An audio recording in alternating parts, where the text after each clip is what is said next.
So I talked about how the minimum wage came about. And that was, quickly, black people came from the South trying to escape the Jim Crow laws and all that sort of stuff. And they went to the North to work in the factories who were hiring skilled labor.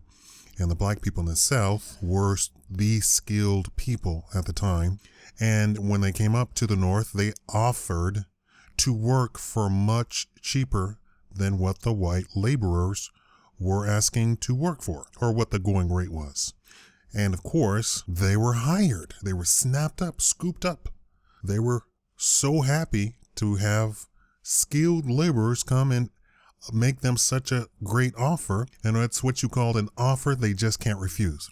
Of course, the white laborers formed unions, and they got minimum wage laws passed so that you could not offer anything below what the going rate was.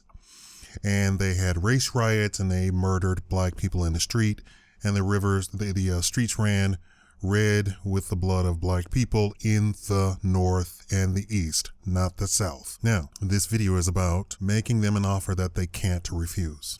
And a lot of black people just are trained and honed to think like white people. And what is that? What do I mean by that?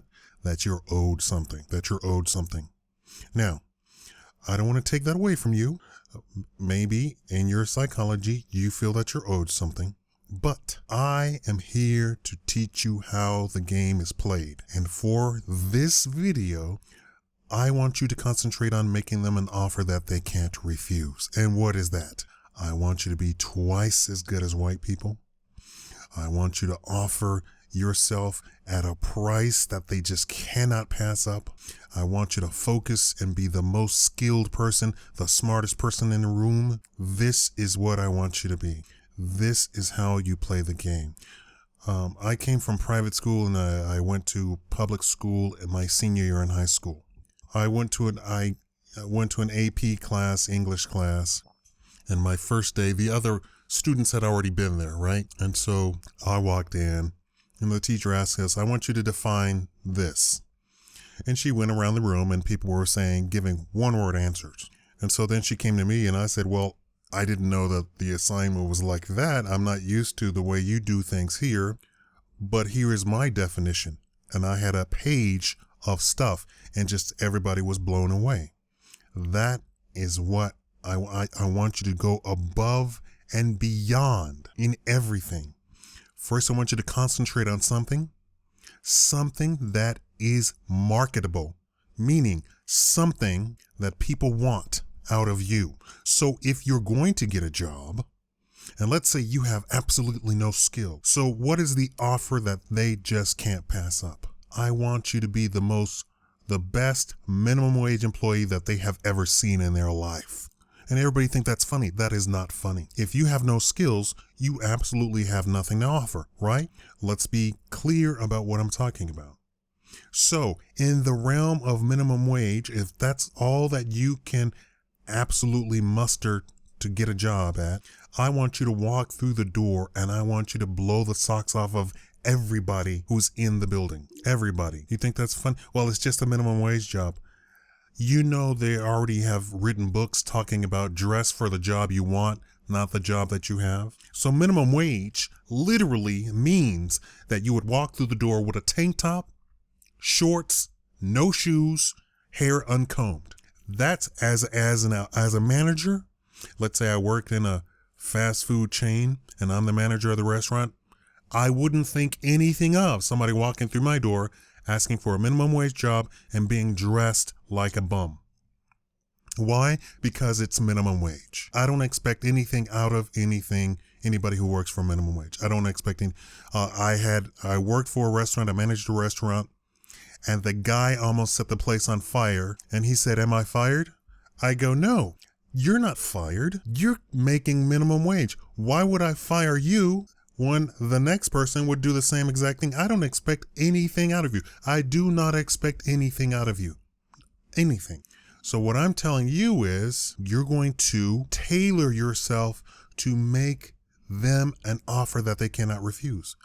You walk through the door, you ask for minimum wage, but you blow them away with your personality, your answers, your interest, and how you are dressed. I guarantee you, if everything you do with the public, you blow them away at every opportunity, you will not be on minimum wage. I know I've seen people get raises when it wasn't even time to get a raise. They are always looking for good people. Keep that in mind.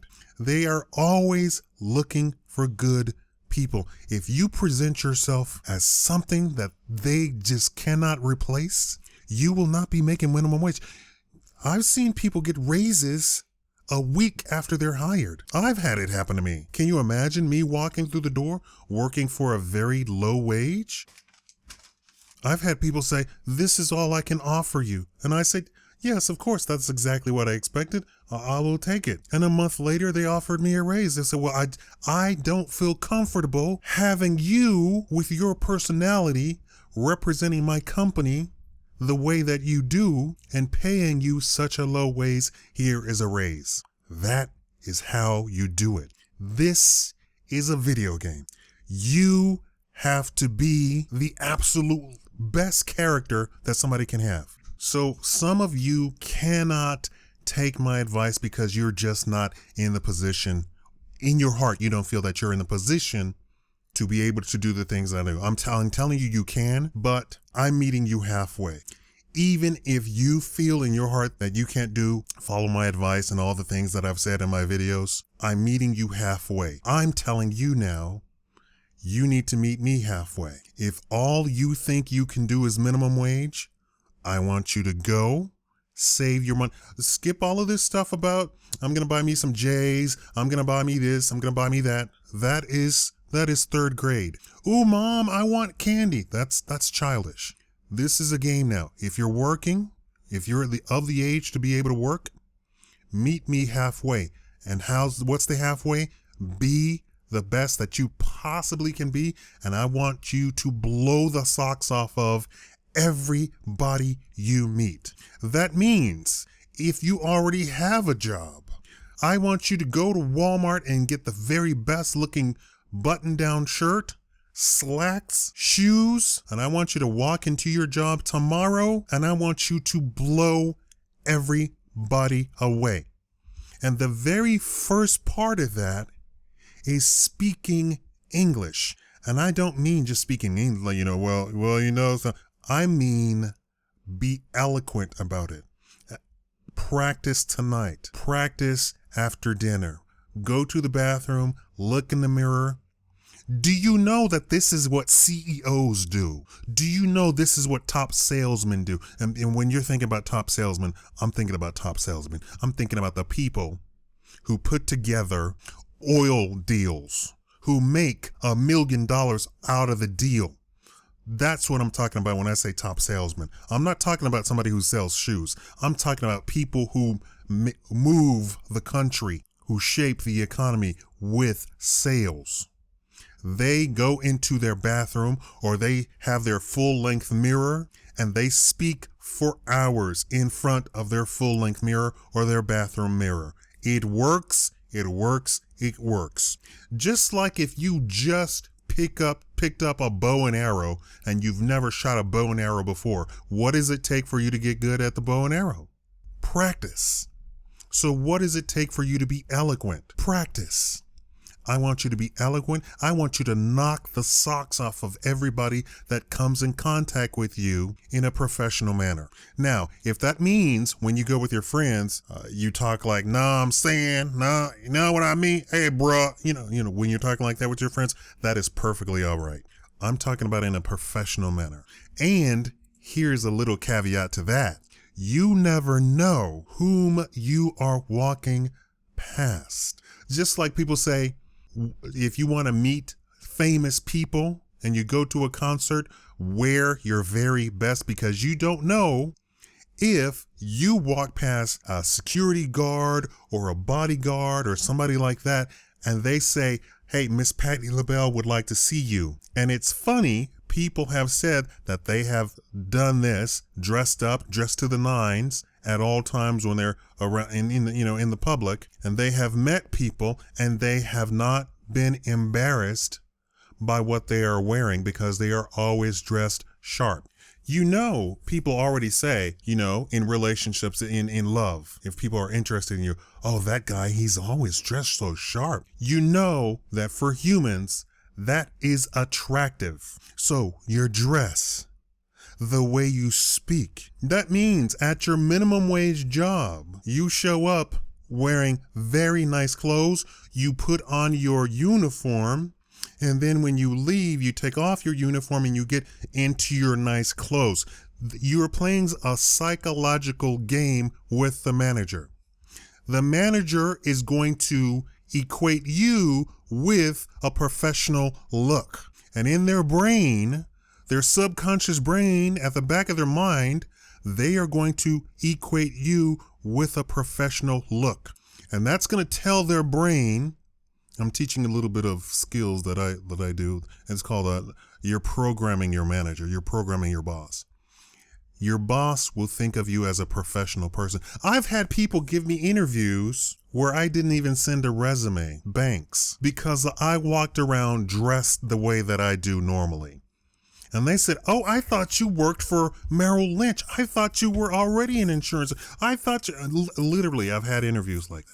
I wasn't quite qualified. They wanted me to do some other else, but I got the interview without even asking for the interview. It's all a game.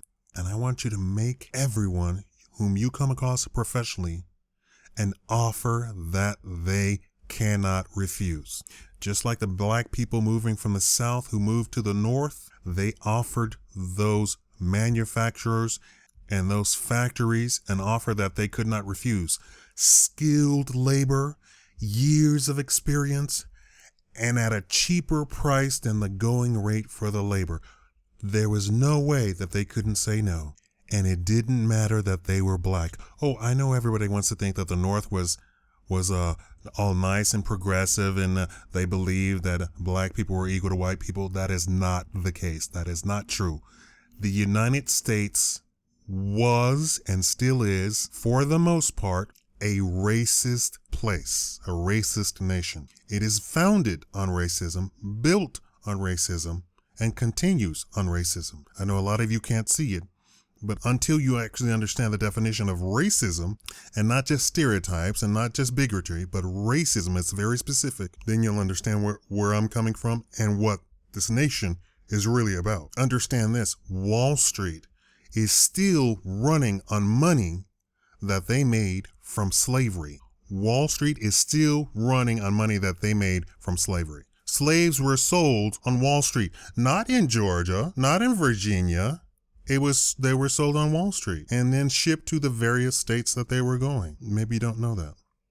But black people, I want you to make people an offer that they simply can't refuse. Show them gold. When you come in front of them, show them gold. Now, of course, if every black person listening to my voice did this, it would change the nation.